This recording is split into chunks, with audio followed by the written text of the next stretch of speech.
Vamos orar. Bondoso Deus, nós estamos na Tua santa presença. Rogamos que o Espírito nos ajude a compreender as verdades do Evangelho para a edificação da nossa vida cristã nesta caminhada. É o que rogamos em nome de Cristo. Amém. Vamos abrir nossa Bíblia para fazermos a leitura no Salmo 63. O verso 6. Salmo 63, o verso 6. Davi declara: no meu leito, quando de ti me recordo, e em ti medito durante a vigília da noite.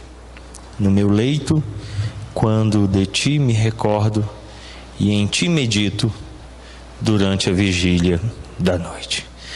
Davi, então, aqui nos apresenta essa ideia da meditação.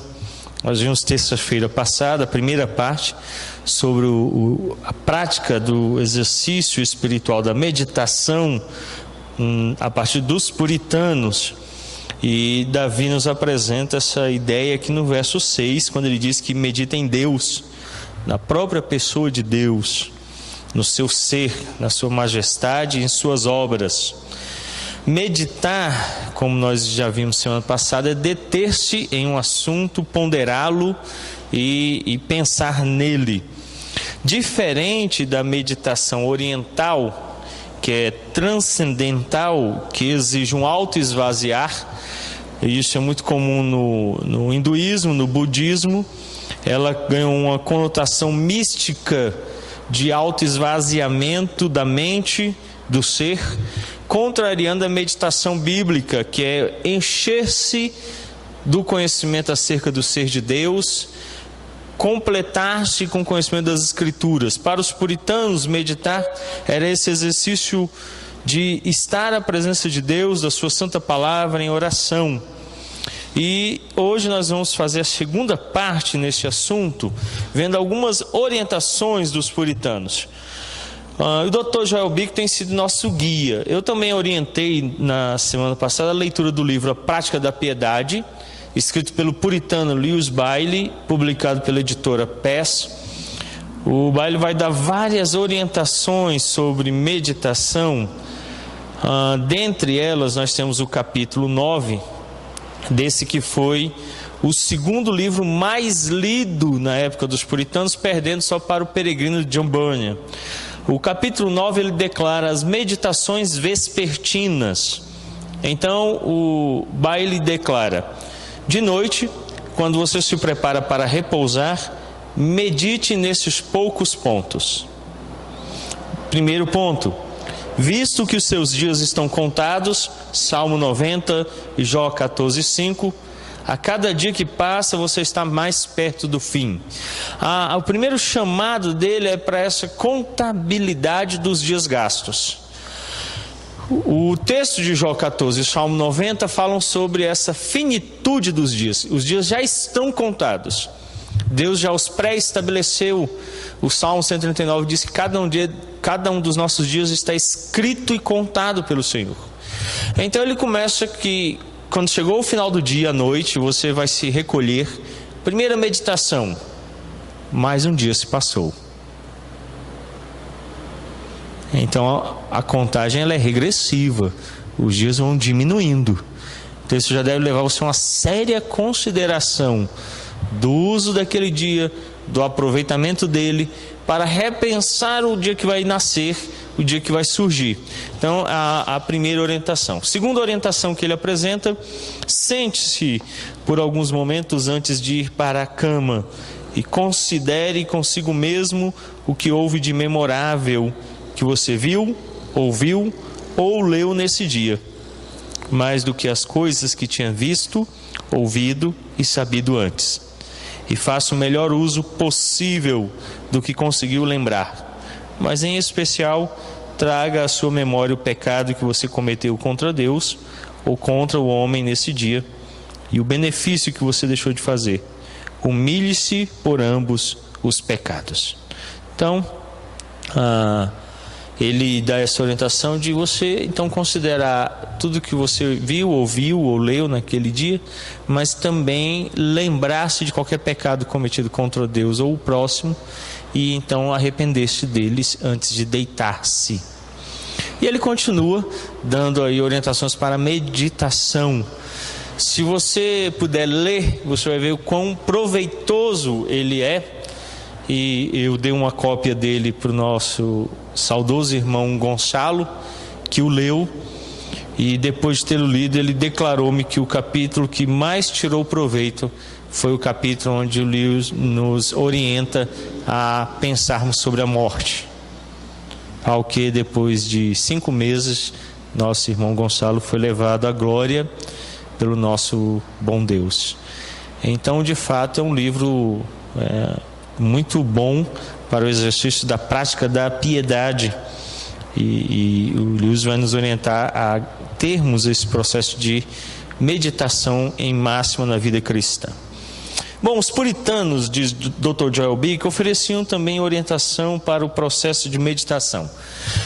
No processo oriental que nós conhecemos hoje, místico, a meditação se dá em fechar os olhos, assumir posição de mandala. A posição de mandala é uma posição mística bem presente no hinduísmo, que é a mão em posição de flor de lótus, as pernas dobradas como perninha de índio, fecha os olhos e esvazia a si mesmo em silêncio ou fazendo sons, geralmente com vibração dos lábios, fazendo Esse som deve conduzir você a um êxtase.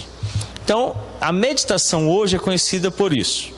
Mas a meditação que os puritanos pensavam, nós já vimos terça-feira passada, é aquela meditação que a Bíblia amplamente fala, em especial muito retratado nos Salmos, mas presente em toda a Escritura. Nós vimos começando em Gênesis e indo até o Novo Testamento.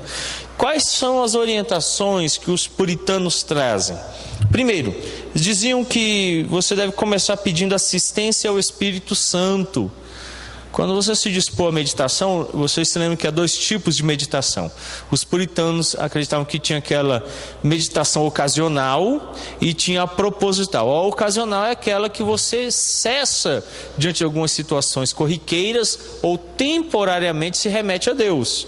Por exemplo, você vai à mesa comer e ali você se recorda de uma forma como sua mãe preparava aquele alimento.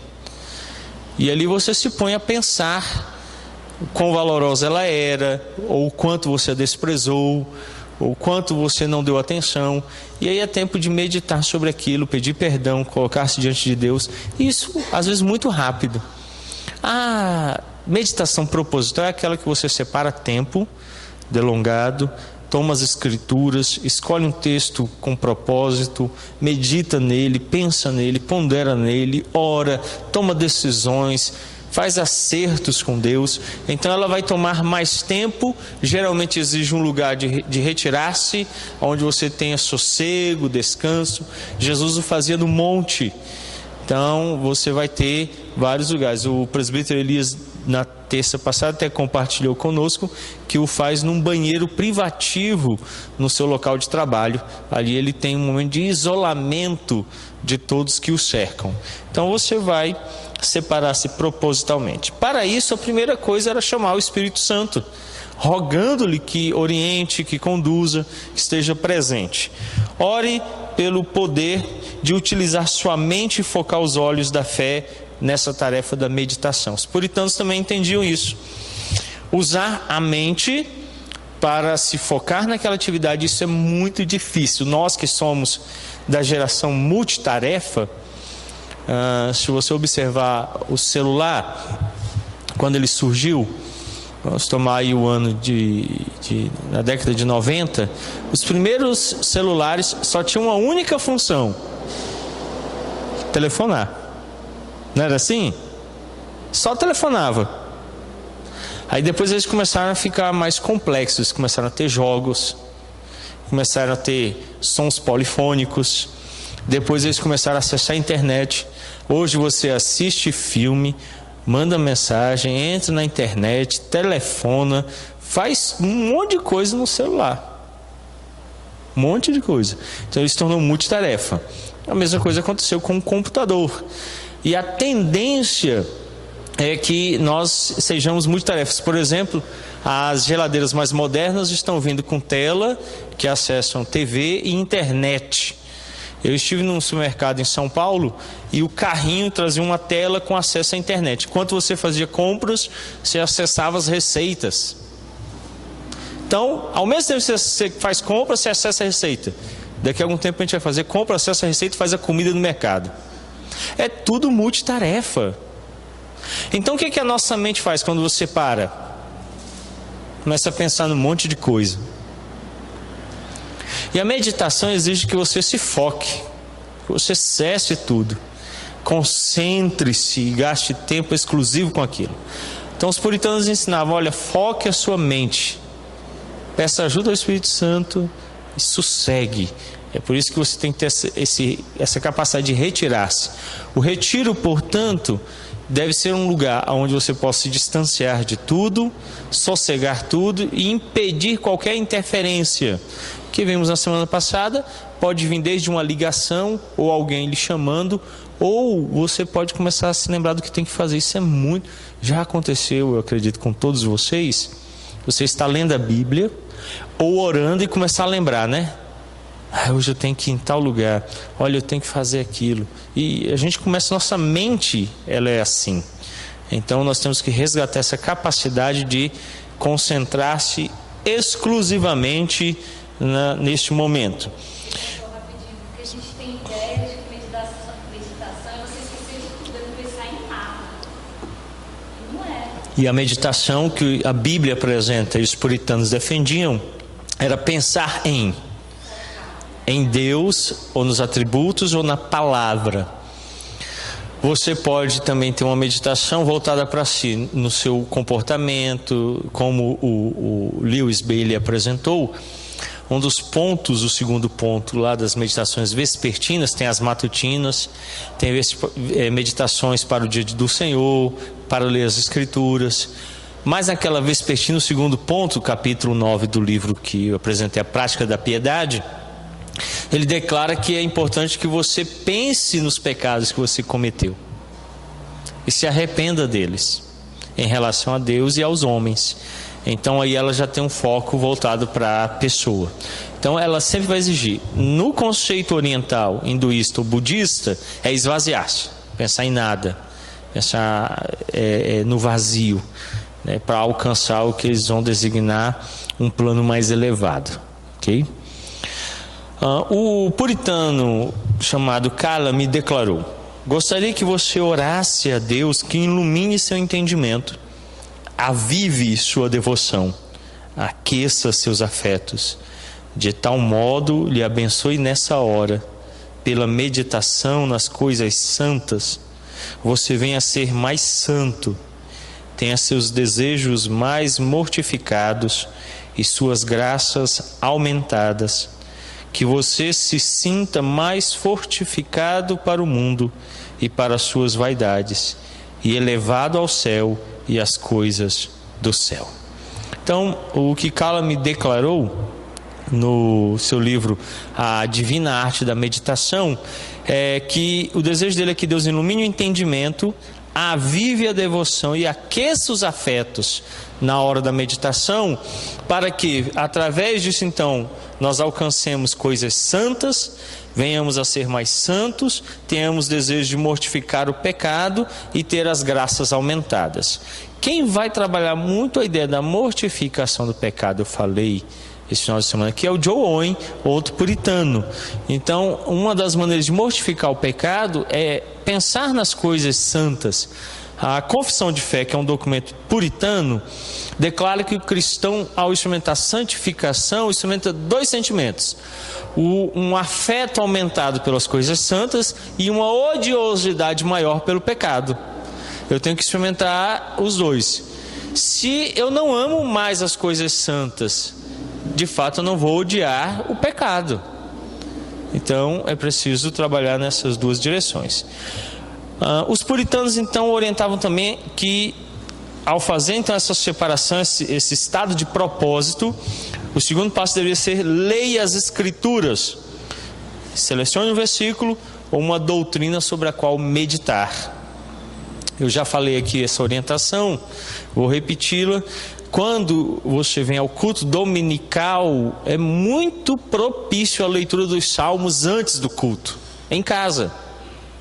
Porque os salmos estão repletos de doutrinas acerca do ser de Deus, a sua majestade, a sua glória, o seu poder. Isso é perceptível em todos os salmos.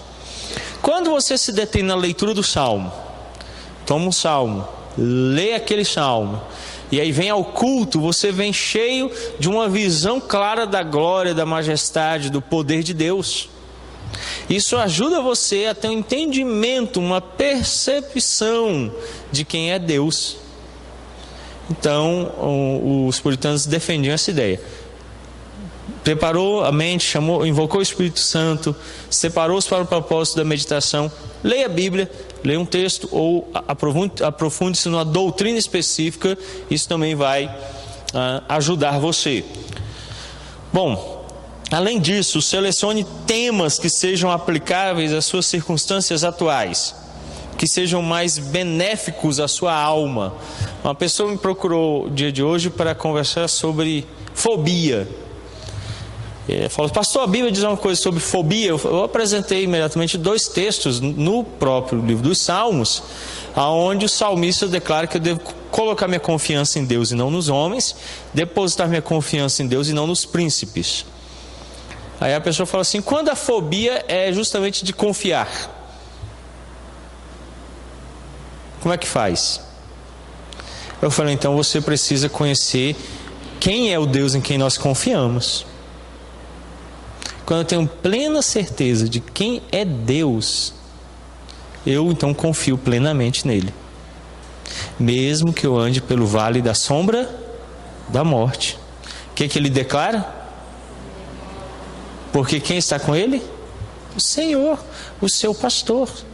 Quando nós não temos essa percepção, aí nós tememos. Por exemplo, eu não confio nos repelentes, nos médicos, nas vacinas, mas eu estou sujeito a contrair dengue, chikungunya, zika? Sim. Em quem eu devo confiar? Mas e se eu pegar chikungunya, dengue ou zika? Eu tenho que continuar confiando em Deus.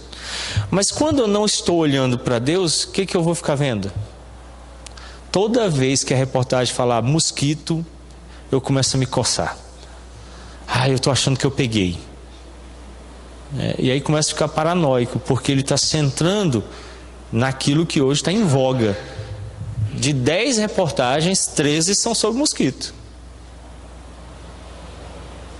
Não está sendo assim? Então aquilo começa a tomar. Quando eu olho para Deus, eu confio nele. Então seja um tema talvez importante, pensar sobre a confiança em Deus em dias como esse. Quem cuida da nossa saúde? É Deus, e Ele usa muitos meios. Quais são os meios? Talvez seja propício para me aprofundar nisso. O que a Bíblia diz sobre saúde? Até onde vai minha responsabilidade? Até onde eu confio em Deus? Quais os meios que Ele, Deus, dispôs para o meu cuidado no que diz respeito à saúde? Deu os pais, deu uma esposa, deu os médicos, deu os remédios. Ele pode curar. Ele tem então diversos meios pelos quais Ele me trata nessa área. Quando eu desconheço isso, então eu fico em polvorosa. Então meditar sobre isso me ajuda. Pensar sobre isso. Uma vez uma pessoa me procurou e ela falou assim: pastor, eu estou preocupado, eu fico só pensando em tal situação, o que eu faço? Eu falei: vamos orar. Orar para que você tenha descanso em Deus. E aí depois ela me ligou outro dia e falou assim: não deu certo. Eu falei: porque toda vez que eu vou orar eu lembro do que é a situação. E aí eu lembro de novo, não adiantou nada. Eu falei: então você tem que pedir para esquecer.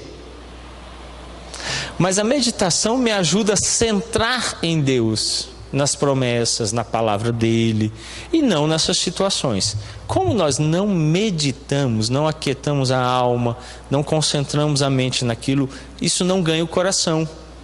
Uma forma do coração ser alcançado é a meditação, porque você descansa ele descansa a alma e descansa o corpo naquela situação. A meditação, portanto, nos dirige. Então, tomar um tema atual, um tema para aplicar aquele momento deve ser importante. Então, liste situações que você esteja vivendo para meditar sobre elas. Outra orientação era memorizar versículos selecionados ou algum aspecto do tema para estimular a meditação, fortalecer a fé e servir como meio de orientação divina. Ao ler as Escrituras, é sempre bom decorá-la, lembrando que decorar vem de decor, decardia, de coração. Se o coração é a sede da vontade, a nossa vontade deve ser dirigida pela palavra, que ali se instale.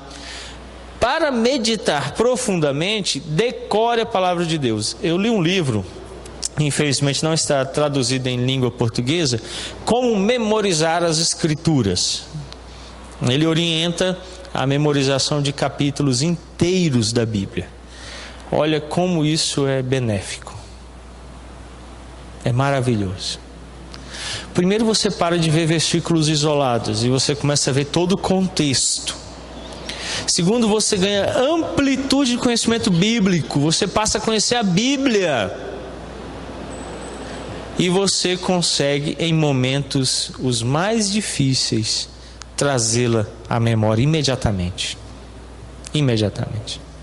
Então nós precisamos, de fato, decorar a Bíblia, tê-la no coração, na sede da vontade, naquilo que nos dirige, naquilo que nos conduz, sabendo que ela vai nos ajudar. Ok? Então o Dr. Joel Bick vai falar que esse passo da meditação deve ser encerrado com oração, ação de graças e um cântico de salmos.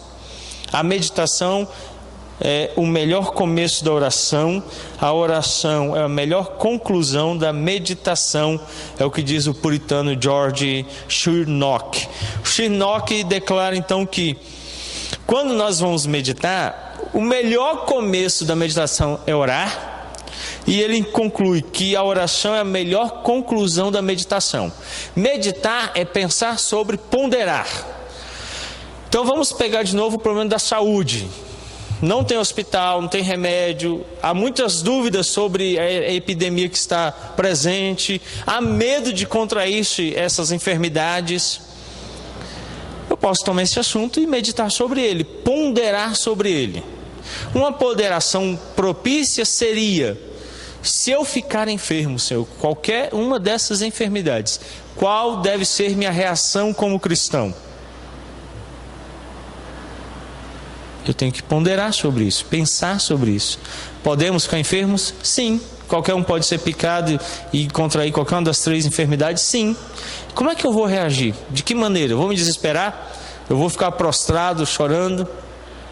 Eu preciso ter uma posição bíblica sobre essa luta, essa angústia. Então eu paro para pensar. Tomo as Escrituras, leio, aplico a situação, aplico meu coração, oro, medito e encerro com oração. O George Shernock, então orienta nessa direção. O Watson, o outro puritano, declara: ore sobre suas meditações. A oração santifica cada coisa. Sem oração, elas são apenas meditações profanas. A oração ata a meditação à alma. Oração é um nó feito no final da meditação que não a deixa escapar. Ore para que Deus mantenha para sempre essas santas meditações em sua mente, para que o aroma delas permaneça perenemente em seu coração. Então, o Thomas Watson traz essa ideia: ore para que a meditação se torne algo santo. Porque a meditação pode se transformar em angústia. Você já viu gente angustiada? Só pensa o tempo todo naquilo? Então, muito cuidado. Nós devemos pensar, ponderar sobre o assunto, mas não ser dominado por ele. A oração, então, ela ajuda a transformar a meditação, a ponderação em algo santo. Os puritanos trouxeram alguns temas para trabalhar na oração. E vários escritores puritanos trabalharam esses temas ligados à meditação. Então, primeiro tema que geralmente permeava esse assunto era a Santa Palavra de Deus.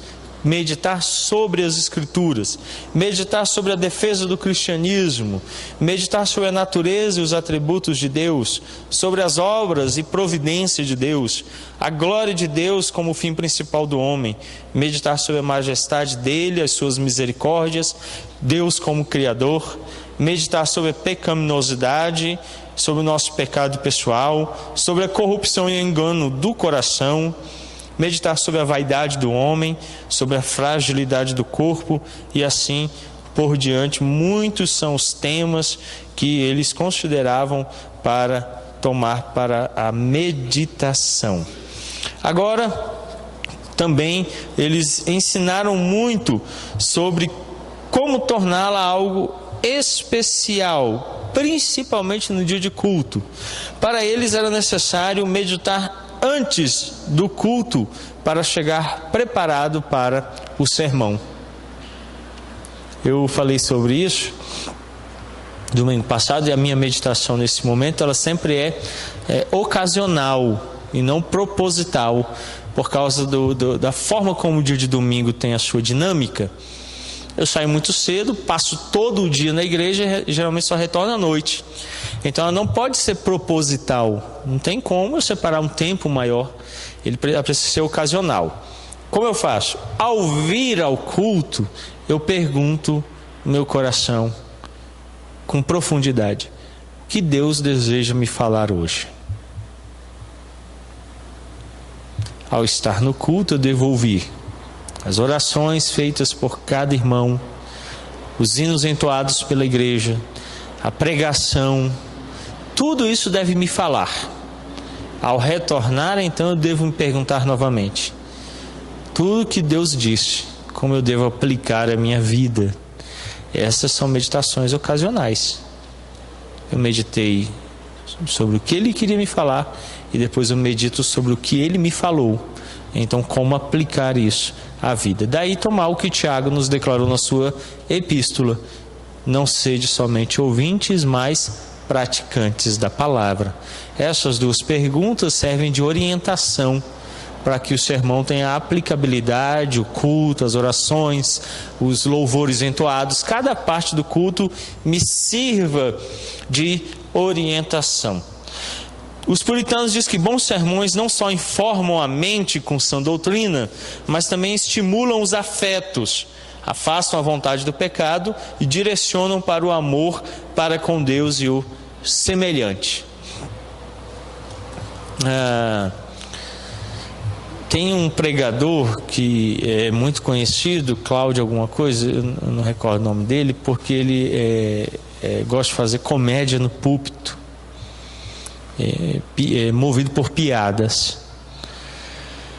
Nós estamos lidando com a situação que poderia ser encenada assim. Digamos que o Isaac, que agora tem 6 anos de idade, estivesse com arame à mão, pronto para enfiá-lo no buraco da tomada. Qual deveria ser minha atitude como pai? Contar uma história para ele rir bastante? Aproximar dele com muita calma, cautela e rogar com muito cuidado: olha, se você achar melhor, solta esse arame. Se você achar por bem, não faça isso não, mas você que sabe. Qualquer coisa eu estou aqui. É isso? Eu daria o grito mais alto que eu pudesse, mais duro e mais forte, para que ele cessasse aquele comportamento imediatamente, porque conduziria ele à morte. Ora, os nossos pecados estão nos conduzindo à morte. Então o pregador deve dar o grito mais alto e mais forte, para que de imediato se cesse aquilo. O pecado não pode cessar daqui a um tempo, quando a pessoa bem entender. Ele deve ser abandonado imediatamente, porque ele conduz à morte. Então os puritanos achavam que o sermão não só deveria trazer a sã doutrina, mas mover os afetos, mexer com o afeto das pessoas, conduzi-las ao arrependimento, a pensar sobre aquele estado em que se encontram. E a meditação, então, ela deve ser o resultado mais propício de um sermão bíblico. As pessoas devem ponderar sobre o estado que se encontram, sobre a necessidade de mudança, de transformação, para que abandonem aquele estado de pecado. Richard Baxter escreveu: porque tanta pregação se perde entre nós, e tantos crentes professos vão de um sermão ao outro e nunca se cansam de ouvir ou ler, e no entanto, tais almas são abatidas e famintas? Não conheço uma causa maior e mais genuína do que a sua ignorância e extravagante negligência da meditação. Ora, se a meditação é o parar, deter-se em um assunto, ponderá-lo. Eu usei terça-feira passada a ilustração da vaca que toma a boca o alimento e fica ruminando ele, e toma o estômago e trabalha-o novamente a fim de que possa dissolver dele todos os nutrientes necessários. Assim também deve ser com os sermões. Ao ouvi-los, eu devo ponderá-los, repensá-los, trabalhá-los, até que se fixem a alma. Os sermões devem ser adendos da nossa alma, devem estar apegados ao nosso coração, devem estar de frente aos nossos olhos, devem estar clamando aos nossos ouvidos e devem ser pronunciados por nossas bocas. Um sermão nunca pode ser algo que entre e saia. Um sermão nunca pode ser esquecido, porque ele é a própria palavra de Deus nos falando. Então nós não podemos desprezá-lo. Quando nós desprezamos o sermão, desprezamos o próprio Cristo que nos é entregue, porque ele é a palavra de Cristo.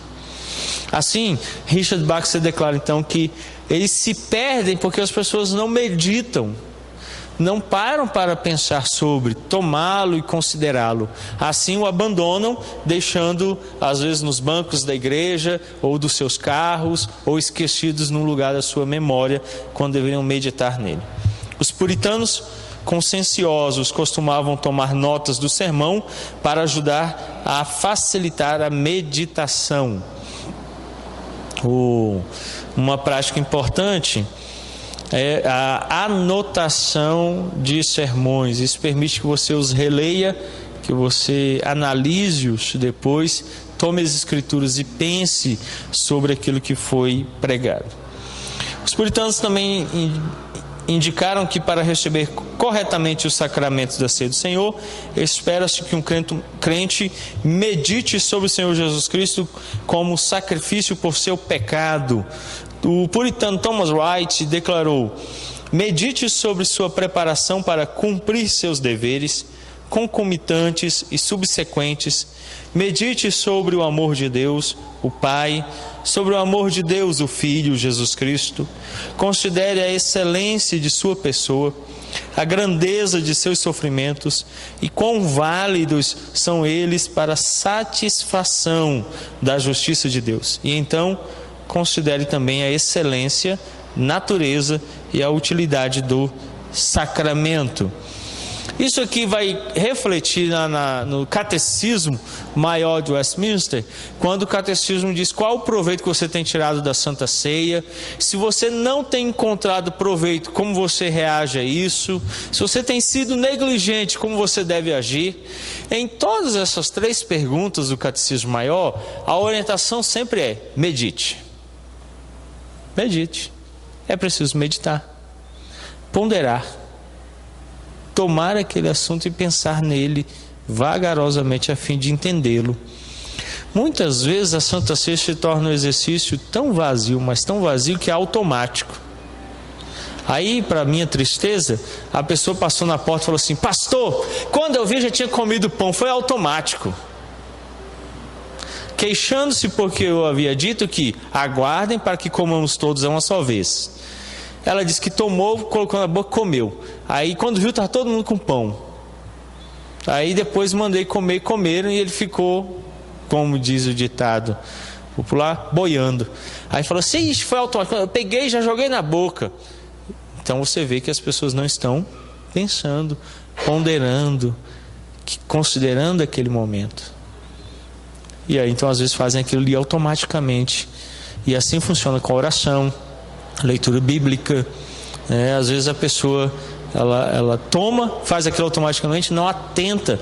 A leitura dela não é uma leitura com fé. A oração não é uma oração de fé. A participação nos sacramentos não é feita com fé. O ouvir do sermão não é feito com fé.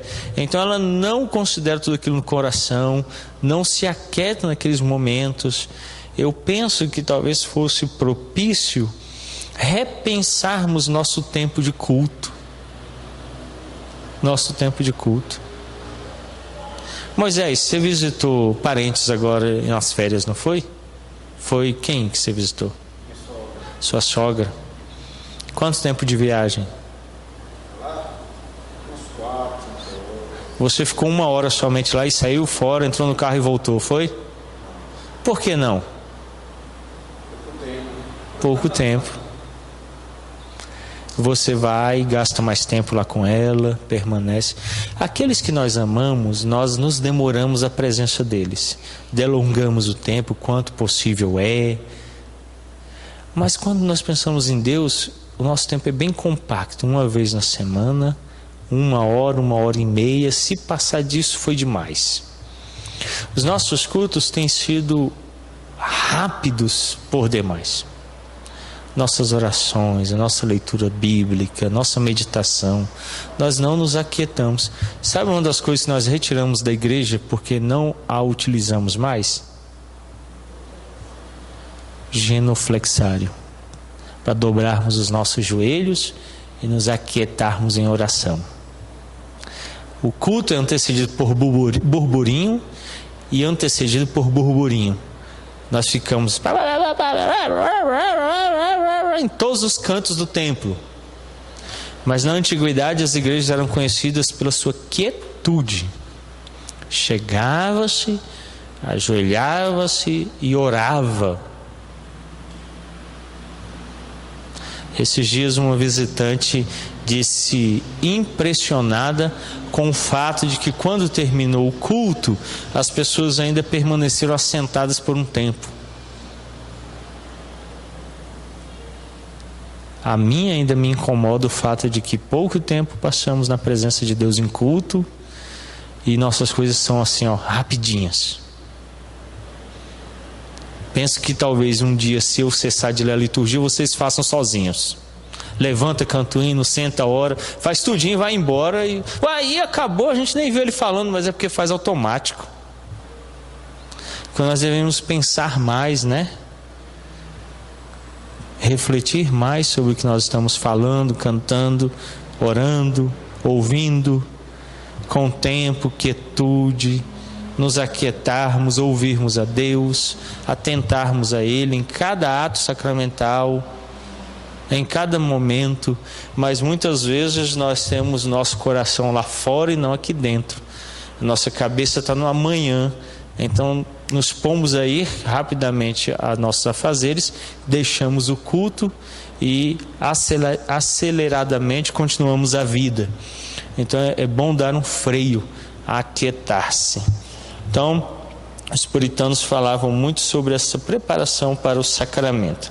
Quais são os benefícios da meditação? Segundo os puritanos, alguns benefícios se advêm dela. Primeiro, a meditação nos ajuda a focar o Deus Trino, amá-lo e desfrutá-lo em todas as suas pessoas. 1 João 4:8, intelectual, espiritual e esteticamente. Vou falar sobre cada um deles. Primeiro, intelectualmente. Há uma tendência de dicotomia na nossa sociedade, separar aquilo que intelectualmente compreendemos do espiritual. Se você observar o pentecostalismo, fala assim, mas eu estava pensando, não irmão, você não tem que pensar não, Deus é mistério. Não, Deus age de forma que possamos compreender, mesmo aquilo que é incompreensível da parte dele, ele trata na palavra dele. Quando ele diz assim, as coisas reveladas pertencem a nós e a nossos filhos, e as encobertas pertencem a quem? Ele está me dando uma resposta intelectual à minha mente. E está dizendo assim: aquilo que você não alcança pertence à minha pessoa, ao meu ser. Isso me dá sossego intelectual. O meu intelecto se acomoda a essa verdade. E eu não fico então incomodado. Não fico. Quando eu chego em algum ponto que a Bíblia não me responde, ou que eu não tenho resposta da razão, meu coração fica tranquilo, porque Deus, pelo registro histórico da palavra dele, usando homens históricos, disse que aquilo pertence a ele. Então eu tenho descanso. Quando nós pensamos no intelecto, ele está dizendo que a sua mente deve compreender aquela situação, mesmo que haja uma incompreensibilidade no ser dele. Por exemplo, quem criou Deus? Ele é eterno, de eternidade a eternidade. Essa verdade me dá sossego quanto a esse assunto, que me deixa louco. Como pode existir alguém que nunca nasceu, foi criado por ninguém, sempre existiu? Eu sou perene, tenho início e não tenho fim. Por isso esse assunto me é difícil. Mas ele na palavra me fala sobre isso. E toda vez que ele fala sobre a eternidade dele, ele fala para me dar descanso intelectual. Então ele revela-me esse assunto, mesmo que ele não seja amplo e completo. Espiritual. Quando eu medito sobre o ser de Deus, a sua pessoa, isso me fortalece espiritualmente, me dá a compreensão espiritual, me ajuda a fortalecer a fé. E por último, esteticamente. Nós somos seres estéticos. É por isso que nós penteamos o cabelo, fazemos a barba, nos vestimos com cores diferentes, apreciamos formas, modelos. A estética faz parte do nosso ser. E Deus é um Deus estético. Vocês já leram quando o salmista declara assim: na beleza da sua santidade? A santidade dele é bela. Então, meditar em Deus me ajuda a compreender essa área estética, a sua beleza estética, que se manifesta de muitas maneiras, de muitas formas. Meditar ajuda a ter compreensão nessas três áreas. Os puritanos também disseram que a meditação ajuda a aumentar o conhecimento da santa verdade. Ela remove o véu da face da verdade. Provérbios 4:2. Eu também começo a ter uma compreensão mais ampla da Bíblia quando eu medito. A meditação é a ama da sabedoria, pois ela promove o temor de Deus, o qual é o princípio da sabedoria. Provérbios 1:8. A meditação amplia nossa fé, ajuda-nos a confiar em Deus, nas suas promessas, em nossas tribulações espirituais, no Deus da providência, em todas as nossas tribulações externas. Ela nos ajuda assim. Bom, alguns obstáculos à meditação. Os puritanos entendiam que existiam vários obstáculos. Primeiro, o obstáculo da inaptidão ou ignorância. Esse era o primeiro obstáculo que era apresentado. Primeiro, nós temos que entender que somos falhos, principalmente no nosso tempo, em meditar. Por causa daquele motivo que eu já falei anteriormente. Nossa mente fica divagando. Há quem tenha mais dificuldade quando fecha os olhos do que com os olhos abertos para orar.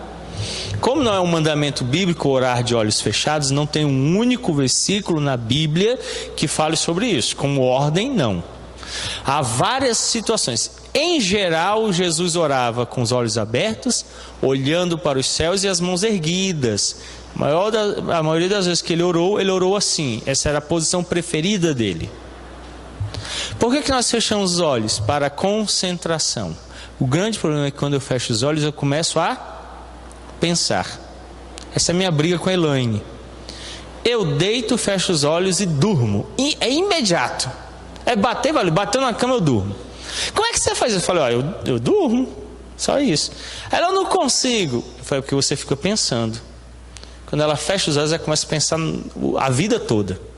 Desde quando nasceu até o dia de hoje. E se você der trela, conversa até de manhã. Olha, eu estava aqui, lembrei disso aqui. Eu estava pensando isso aqui. A mulher, para de pensar um pouco, fecha o olho e fica quieta. Então tem gente que quando fecha os olhos faz o quê?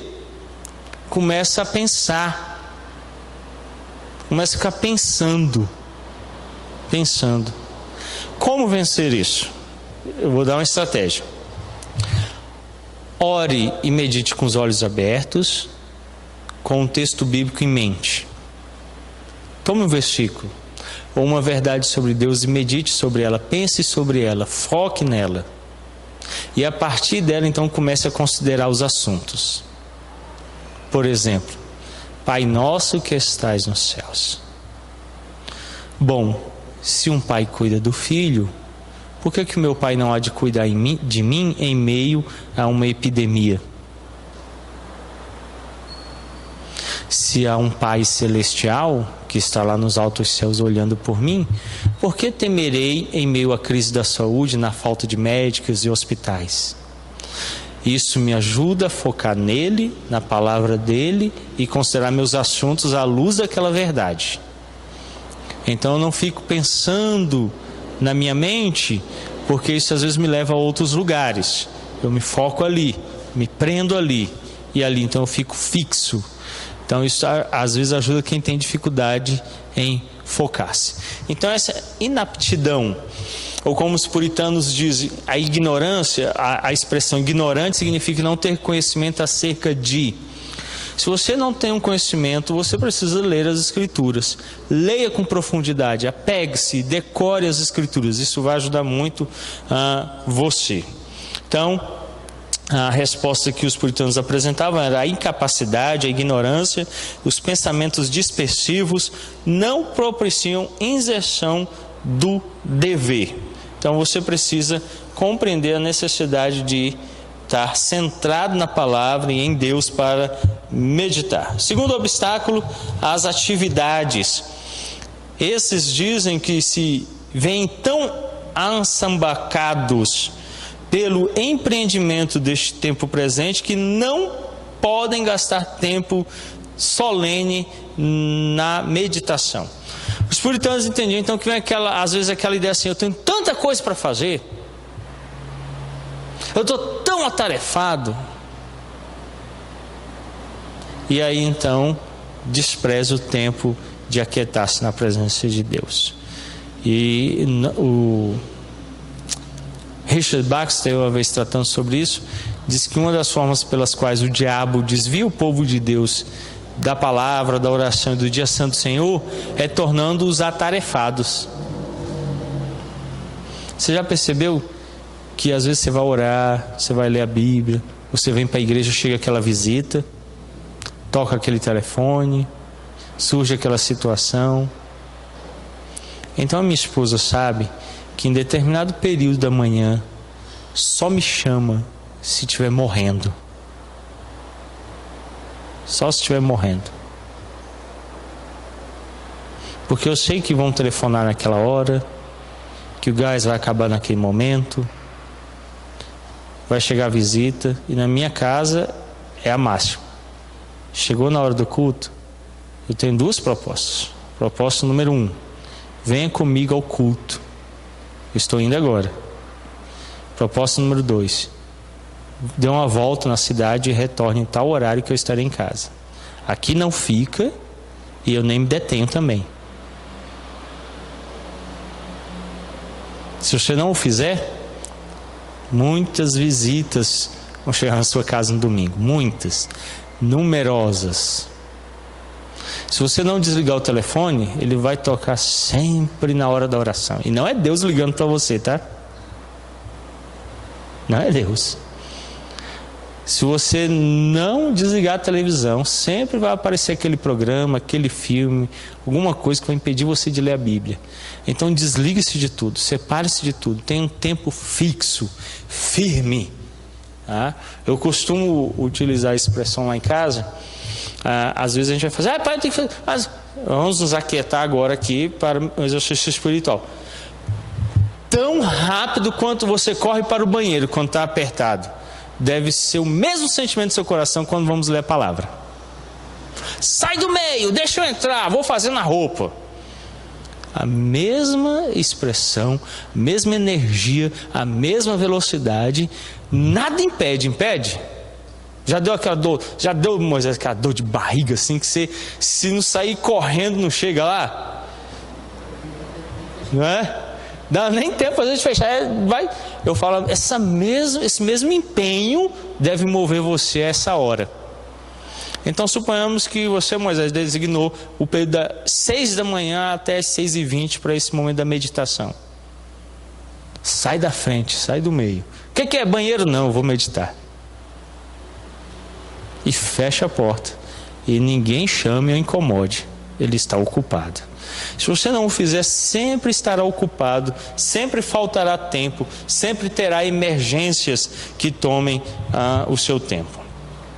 Terceiro obstáculo, letargia espiritual. Estes admitem que, embora possuam boas intenções, suas almas se inclinam ao próprio distanciamento da meditação. Então, uma coisa muito presente nesse dia tem sido essa ideia de que eu quero Deus, mas eu não quero me envolver com as coisas de Deus, que são os desigrejados, né? Ele é um sentimento com o qual, se você não lutar, ele vai tomar conta de você. Vai tomar conta de você. Então, não entre em letargia espiritual. Não seja letárgico. Não se demore, não reduza a marcha. Não pare. Não diminua as expressões da palavra na sua vida. Não minimize o Espírito Santo. Não o apague. Mantenha-o aceso. Não deixe que cesse. Então a letargia espiritual impede a meditação, retira você da meditação. Então, para alcançar o galardão, você deve lutar como um valente. Quarto obstáculo, prazeres e amizades mundanos. Esses afirmam que não querem ser demasiadamente justos e por isso não desejam abandonar os entretenimentos fúteis e os amigos. Eu desenvolvi uma forma de lutar contra isso, é que toda vez que você vai experimentar um prazer, você deve envolver algum aspecto espiritual nele. Sempre.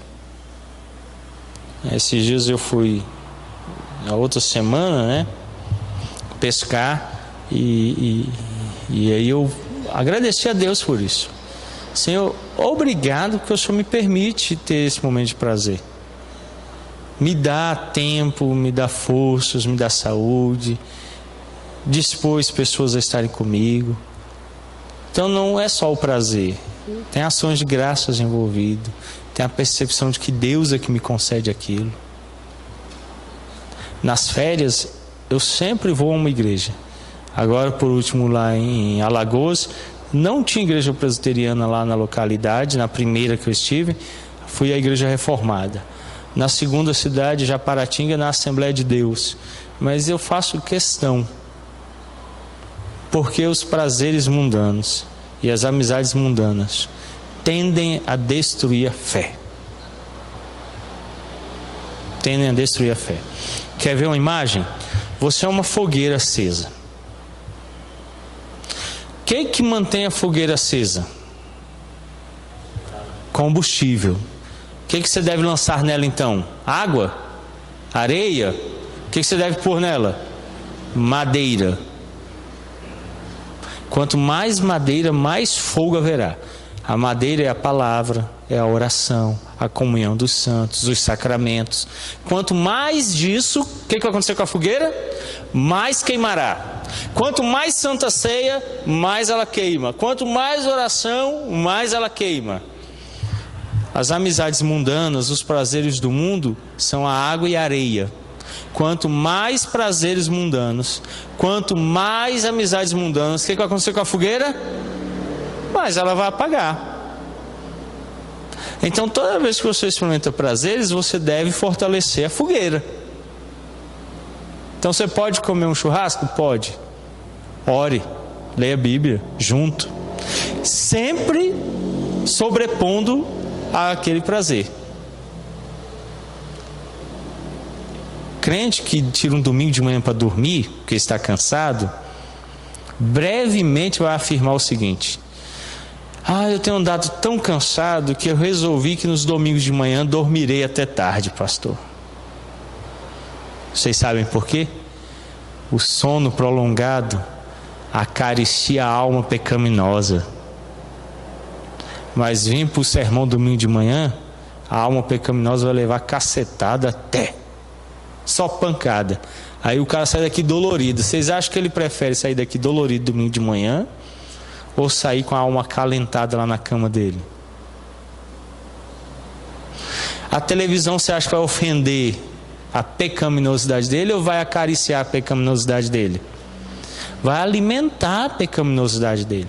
Mas um sermão e a oração vai ofender a pecaminosidade dele. Então toda vez que ele experimenta, ele se vê tentado e chamado por aquilo. Então, pastor, hoje eu não vou ouvir à noite não, porque eu vou assistir um jogo que vai passar. Coitado. Aí no outro domingo ele, nossa, foi tão bom, eu mereço, porque eu trabalhei a semana toda. Aí aquele tempo que eu fiquei ali na frente da televisão foi tão bom, eu descansei tanto, me senti tão bem. O culto, eu vou pro culto, eu saio de lá assim, sabe, massacrado, né, dolorido, e o meu euzinho fica tão machucado. Quer saber de uma coisa? Eu vou ficar em casa vendo televisão. Então o que os puritanos estão dizendo é que você tem que ter muito cuidado, porque isso se torna um inimigo da meditação. O quinto obstáculo e último é a indisposição do coração. Esses dizem que não gostariam de viver atrelados a uma tarefa tão difícil, sobrecarregados com culpa, temem estar a sós com Deus. Nós aprendemos esse comportamento, como muitos deles, dos nossos pais Adão e Eva. Quando pecaram e ouviram, o texto bíblico de Gênesis declara que literalmente eles ouviram Deus pisando no jardim. E disseram, lá vem ele. E a Bíblia diz que fugiram e se esconderam de Deus. Sabe o que a meditação faz? Me coloca na presença dele. Só que quando ela faz isso, eu vejo que eu sou pecador e ele é santo. Lembra de Isaías? Quando Isaías chegou lá, o que foi que ele disse? Ai de mim, vou morrer hoje, sou pecador. Aí, para não acontecer isso, pastor, olha, eu experimentei esse tal de meditar, orar, ler a Bíblia. Aí começou a mostrar quem eu sou, e eu não quero papo com Deus, vou fugir dele. Então os puritanos dizem que essa indisposição do nosso coração, nós temos que ter um coração disposto a Deus, quebrantado e contrito, que é o que o agrada. Então humilhar-se mais e mais à presença do Senhor. E eles dizem então, principalmente o puritano chamado William Bright, a meditação é veemente ou intensa aplicação da alma a alguma coisa, pela qual a mente de uma pessoa pondera, insta e se fixa nessa coisa, para o seu próprio proveito e benefício. Por isso, na meditação, os puritanos entendiam que é necessário e muito propício um autoexame. Porém, adianto-vos que toda vez que nos autoexaminarmos, haverá condenação, porque somos pecadores, carecemos da glória de Deus. A meditação, portanto, nos leva à humilhação. Por isso que semana passada eu indiquei a leitura de John Owen, a mortificação do pecado. Meditar ajuda a limpar a alma, a deixar o pecado, a fortalecê-la por todas as graças que Deus nos concede e a nos fixar nelas, a nos prender nelas e vivermos por elas. Ok? Alguma pergunta, alguma colocação sobre o que nós vimos? Não? A respeito desse assunto, como o senhor indica mais esse livro, né? Em língua portuguesa, ele vai ser um livro que vai ajudar a prática da meditação de forma bíblica. Sobre o assunto em si, tem outros 3, mas todos em língua inglesa, que estão disponíveis no site que eu já apresentei aqui, que tem todas as obras, quase todas, dos puritanos, mas lá só em língua inglesa. Tem mais de 17 escritos que tratam só sobre o tema da meditação. Os puritanos escreveram muito sobre isso. Eles vão tratar só sobre esse tema lá. Agora, a meditação, a prática, e está aqui, a prática da piedade Lewis Bailey, é um em português que ajudaria muito. Tem um livro do Thomas Watson, eu já o citei aqui num dos estudos, agora eu não lembro qual o título que ele toma em língua portuguesa, publicado pela editora PES. Tem um capítulo que ele trata um pouquinho sobre isso, mas muito pouco. Eu posso trazer depois o título do livro. Publicado, eu acho que vai ser publicado de novo agora pela Fiel. Aí tem um trecho lá que ele trata um pouco sobre a meditação, mas é muito pouco. Tem um livro que foi lançado agora pela CPAD. Ele vai tratar sobre a piedade do homem, a piedade da mulher e a piedade na família. É um autor reformado, norte-americano. No livro que ele fala sobre a família, ele trata algumas coisas lá sobre a piedade, a meditação. Agora eu não me recordo o nome dos livros, mas acho que é o Homem Cristão, a Mulher Cristã, a Família Cristã. Eu acho que é. Em português, é o Ken, eu não lembro sobre o nome dele, com a esposa. As disciplinas do homem cristão. As disciplinas do homem cristão, as disciplinas da mulher cristã e a disciplina da família cristã. Ele trata um pouco sobre a meditação lá, mas é muito resumido. Se não me engano, em um desses ele vai falar um pouquinho sobre como os puritanos viam, mas é muito pouco. Eu acho que não passa de um trechozinho de 8, 9 linhas, é um trecho bem pequeno. Mas aí ele tem uma orientação geral sobre meditação, bem geral, maior, mas ajuda muito. No fim do livro, ele sempre tem orientações práticas para esses exercícios espirituais diversos, né? E aí é propício também a utilização dele, porque ajuda a conduzir. Mas a meditação, ela é algo muito pessoal, muda de pessoa para pessoa. Tem gente que tem facilidade, tem gente que tem dificuldade, então vai depender muito. E tem gente que consegue fazer isso em qualquer lugar, tem gente que não consegue. Eu leio em qualquer lugar, eu leio com a televisão ligada. A Elaine precisa parar o mundo para ela ler, senão ela não consegue concentrar. Então muda muito. Então tem gente que não consegue ler à noite, só consegue ler de manhã.